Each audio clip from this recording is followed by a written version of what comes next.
Existe una creencia generalizada, o sea, una especie de leyenda urbana que siempre circula en las oficinas, en las pláticas de sobremesa, en foros financieros. Y es esta idea de que el sistema del SAT tiene, pues, un punto ciego deliberado. Sí, claro. El clásico mito del radar apagado. Exacto. La idea de que mientras no cruces un umbral mágico en tus depósitos bancarios, cualquier persona puede operar bajo una capa de invisibilidad absoluta frente a las autoridades. Es fascinante cómo la desinformación construye esta ilusión de que tu cuenta bancaria es como una bóveda impenetrable. Totalmente. Pero mira, esa ilusión de aislamiento es un vestigio de otra época. O sea, históricamente, el concepto del secreto bancario funcionaba como un muro de contención entre tu dinero y el Estado. Pero la verdad es que la arquitectura financiera moderna desmanteló esa barrera hace años. Ya no existe. Ya no. La realidad actual es que el ecosistema de los bancos y las autoridades fiscales operan en una, digamos, simbiosis de datos casi en tiempo real. Y precisamente para separar toda esta nostalgia financiera de la realidad algorítmica, hoy tenemos sobre la mesa un documento técnico sumamente revelador.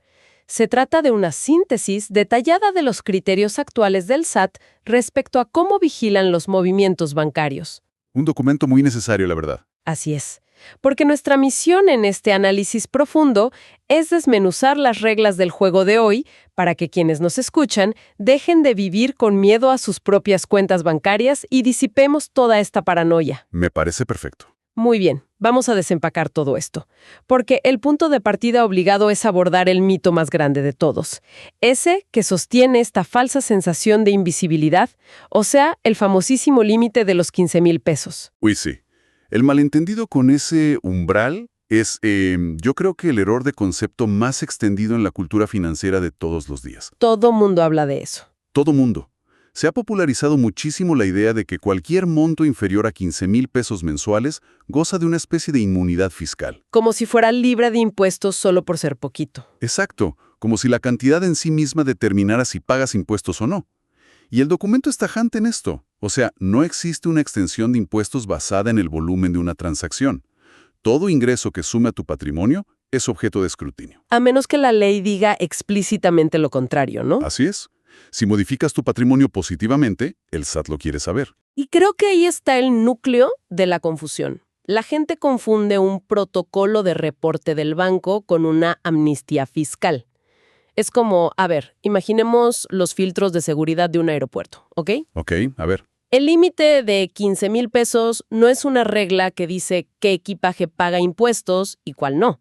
Es simplemente el escáner de rayos X que está calibrado para emitir una alerta automática cuando detecta una maleta opaca. Ajá. O sea, el SAT calibra sus sistemas para que los bancos reporten a la fuerza las acumulaciones que pasen de esa cifra.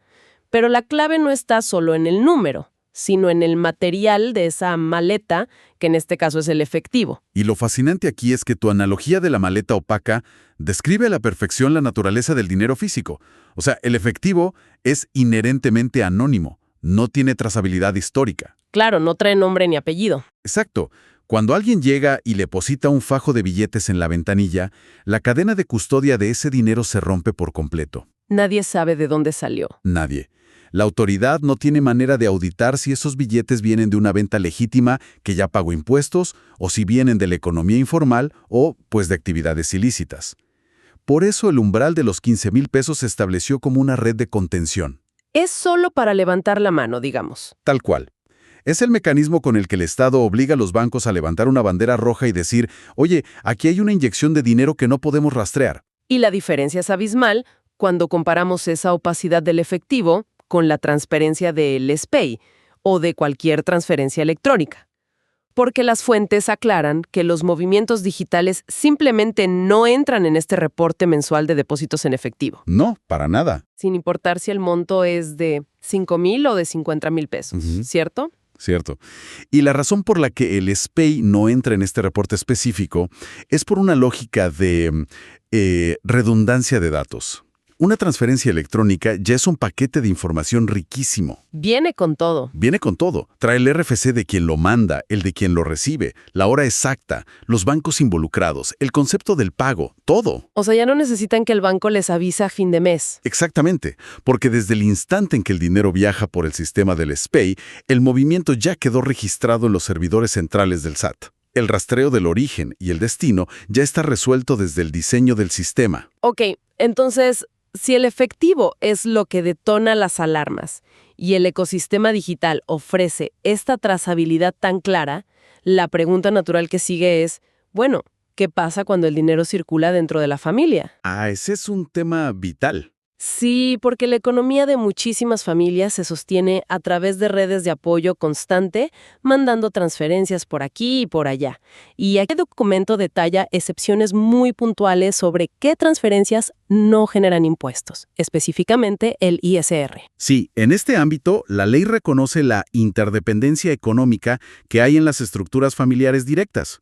O sea, hay una exención total de ISR para el dinero que fluye en línea consanguínea recta. Línea recta, ok. Ajá.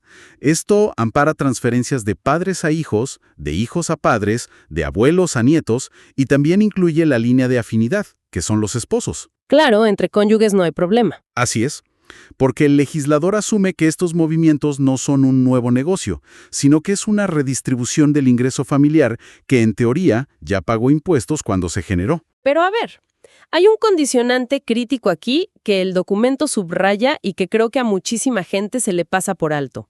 Y es que la exención del impuesto no te salva de la obligación de informar. Es un detalle importantísimo. Sí, porque cuando estos apoyos familiares, aunque sean de tu mamá o de tu esposo, rebasan los 600,000 pesos acumulados en un año, se vuelve obligatorio reportarlo en la declaración anual.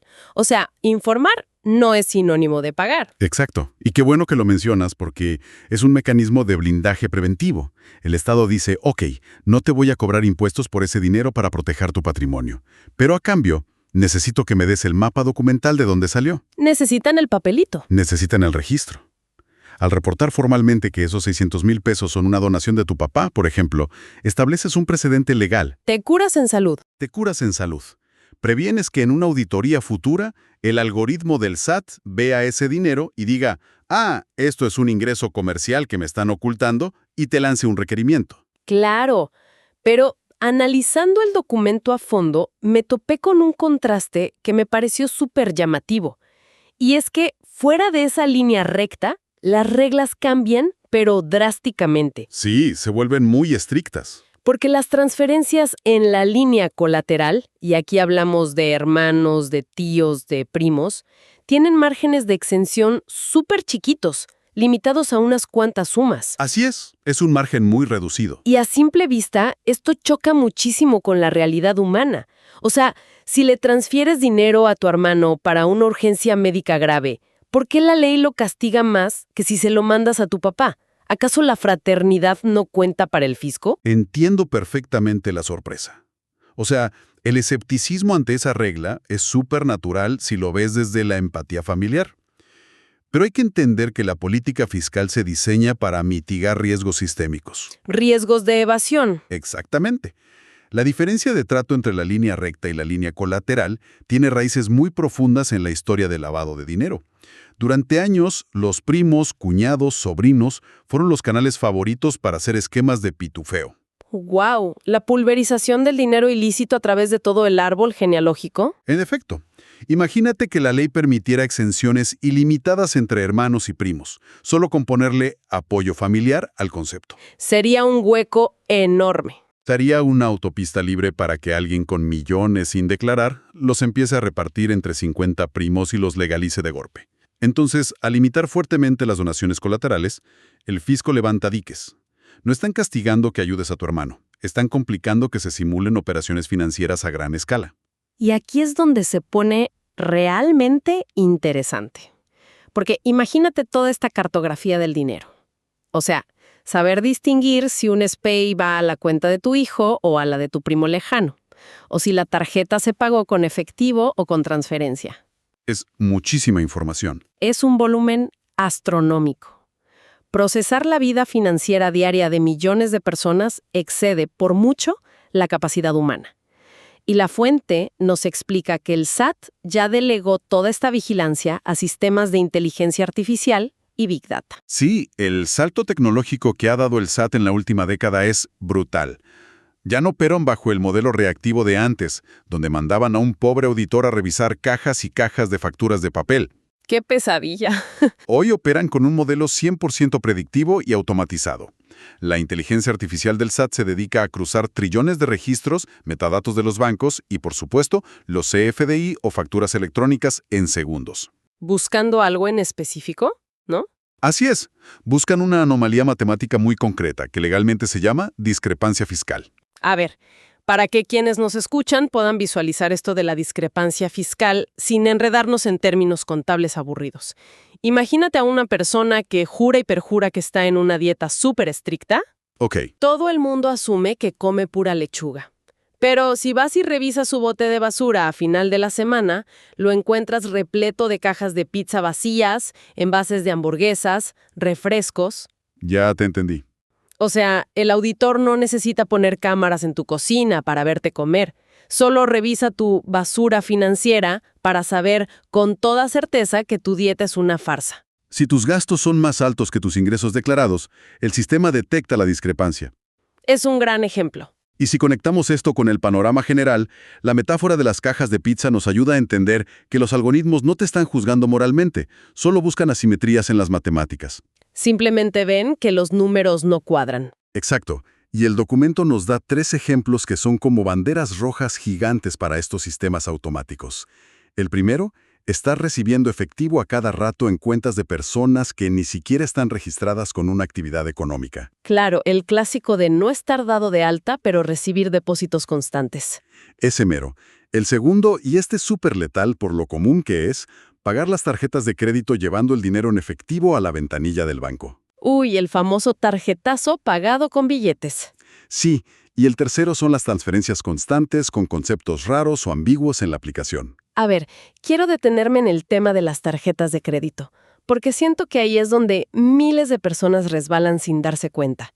Ir al banco a pagar tu tarjeta con dinero físico es básicamente prender una bengala de emergencia en frente de los servidores del SAT. Totalmente. Imagínate, declaras que ganas 15,000 al mes en tu nómina, pero el sistema ve que cada mes pagas 30,000 pesos de tu tarjeta y además los pagas con billetes que nadie sabe de dónde salieron. El algoritmo hace un cortocircuito, De inmediato. porque la conclusión para la máquina es súper lógica. Tienes una fuente de ingresos oculta. O sea, el banco le avisa al SAT de cada pago que haces a tu crédito. Pagar deudas con dinero que no estaba en el banco no borra el rastro. Al contrario, ¿Te delata? te oficializa ante el fisco. Es la confirmación perfecta de la discrepancia fiscal. Y todo eso detona una carta de invitación o una auditoría sin que ningún ser humano haya tocado tu expediente hasta el final. ¡Wow! Y claro, cuando uno se entera de este nivel de vigilancia, la reacción más natural es el pánico, ¿no?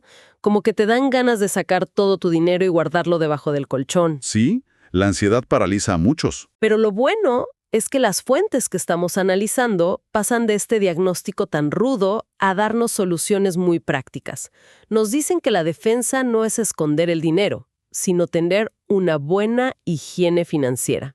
Exacto. La organización es tu mejor escudo. El documento marca reglas muy claras para navegar este sistema sin problemas. La regla de oro, y la más obvia a estas alturas, es usar siempre el SPAY en lugar del efectivo. Todo digital. Todo digital. Y también hace mucho énfasis en usar conceptos de pago precisos en tus transferencias. Nada de ponerle para la fiesta o te amo. Por favor, no. Sustituir las bromas por descripciones reales como pago de colegiatura, reembolso de medicinas o préstamo personal. Eso le da a la inteligencia artificial el contexto que necesita para clasificar el dinero sin levantar sospechas. Claro, le facilitas el trabajo a la máquina. Y otro punto que mencionan es guardar súper bien los papeles familiares. O sea, tener a la mano actas de nacimiento y matrimonio ya es casi un requisito fiscal, porque son tu única prueba para demostrar el parentesco si el SAT te llega a preguntar por esas transferencias exentas. Sí, el papelito habla, siempre. Pero a ver, hay una cuarta recomendación en los textos que, cuando la contrastamos con nuestra cultura latinoamericana, me genera muchísimo ruido.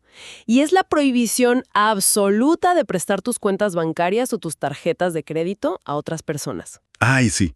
Ese punto es donde la teoría fiscal choca de frente con nuestra realidad cultural. Es que, totalmente, decir no prestes tu tarjeta suena muy bonito en el papel, pero ignora cómo funcionan las familias reales. O sea, imagínate esto, el primo se queda sin trabajo, se le descompone el refrigerador y su familia no tiene dónde guardar la comida. Un clásico caso de emergencia. Exacto. Entonces va contigo porque tú tienes límite en tu tarjeta de crédito para sacarlo a meses sin intereses. Y el acuerdo es de palabra. Tú sacas el refri y él te da el dinero en efectivo cada quincena para que pagues. En muchísimas familias, decir que no a un favor así es casi una traición. Sí, te dejan de hablar en las fiestas. Claro. Entonces, ¿cómo traducimos este pacto de honor a las reglas rígidas del SAT? Porque choca por todos lados. Y esto plantea una pregunta importante sobre cómo podemos vivir en un mundo tan regulado sin perder nuestras redes de apoyo tradicionales. Es complicado. Lo es. Y la clave para resolverlo es adoptar lo que yo llamo una visión algorítmica. O sea, para los servidores del SAT, tu primo no existe. Ese pacto de honor es invisible. No saben que el refri no es tuyo. Exacto. La máquina solo procesa 3 datos. 1. Hay un crédito a tu nombre. 2. Compraste un refrigerador. Y 3. Están entrando pagos mensuales para cubrir esa deuda. Si ese dinero entra en efectivo, tú te estás comiendo, sin saberlo, la carga fiscal de un dinero que ni siquiera es tuyo. O sea, le prestas la tarjeta al primo, pero también le estás importando su riesgo fiscal a tu propio historial. Así de simple. Tú asumes la discrepancia y a ti te va a tocar demostrar de dónde salieron esos billetes ante una autoridad a la que no le importan los acuerdos de palabra. ¡Qué peligro! Mucho. Por eso, la solución no es dejar de ayudar a la familia, sino adaptarnos a la era digital. Si decides correr el riesgo de prestar tu crédito, la recomendación es formalizar todo. Que el primo no te dé efectivo. Y exactamente. Que el primo te transfiera cada quincena por SPAY, desde su cuenta, y le ponga un concepto clarísimo como pago mensual de préstamo para refrigerador. Así dejas el rastro digital intacto. Así es. Si el SAT detecta la discrepancia, tú tienes una bitácora electrónica que prueba que ese dinero es el reembolso de un favor, y no un ingreso tuyo que no declaraste. Es un cambio de mentalidad fascinante. O sea, pasamos de ver nuestras finanzas personales como un simple cuánto gano y cuánto gasto, a entender que estamos construyendo todo el tiempo un expediente de evidencia digital. Esa es la definición perfecta de las finanzas hoy en día. Entonces, ¿qué significa todo esto a la luz de lo que hemos platicado? Si recapitulamos rápido, empezamos desmintiendo este mito de los 15,000 pesos, ¿no? Entendiendo que no es una zona libre de impuestos, sino solo un umbral de alerta para el efectivo. Y vimos que el SPAY es tu mejor amigo para la transparencia. Exacto. También vimos que la ley sí protege las donaciones entre familiares directos, padres, hijos, esposos, pero, ojo, pone muchas barreras a los hermanos y primos para evitar esquemas raros. Y siempre hay que informar si pasamos de los 600,000 pesos anuales. Siempre, la información te salva. Totalmente. Luego nos asomamos a ver cómo operan los sistemas automatizados del SAT con esto de la discrepancia fiscal. Y cerramos con estos consejos tan prácticos. Usar conceptos claros y de plano evitar prestar la tarjeta si te la van a pagar en efectivo. Sí, la tranquilidad fiscal depende 100% del orden que tengas, no de tratar de esconder el dinero. El conocimiento y la estructura siempre van a vencer al miedo. Me encanta eso. Pero mira, más allá de los consejos prácticos, hay una lectura de fondo en todo esto que me parece la más perdurable. O sea, hoy hemos hablado de cómo una inteligencia artificial procesa datos que parecen súper banales para juzgar tu comportamiento económico. Sí, tus pizzas y tus refris. Exacto. Y esto te hace pensar en lo que viene. Si ahorita los algoritmos ya pueden leer tu historia cruzando facturas y tarjetas, ¿qué va a pasar en unos años? Vamos hacia un punto donde nuestra huella financiera ya no va a ser solo para cobrar impuestos. ¿A qué te refieres? A que se va a convertir en un espejo de ultra alta resolución de tu vida privada. Un perfilamiento tan exacto que va a poder deducir tus hábitos, tus vulnerabilidades, tu rutina, incluso secretos que ni tú mismo tienes conscientes. Al final del día, con cada tarjetazo y cada transferencia, estás escribiendo tu autobiografía en código binario. La verdadera pregunta ya no es cuánto dinero puedes mover sin que te vean, sino quiénes seremos ante los ojos de la máquina cuando el algoritmo termine de procesar la historia completa de nuestra vida.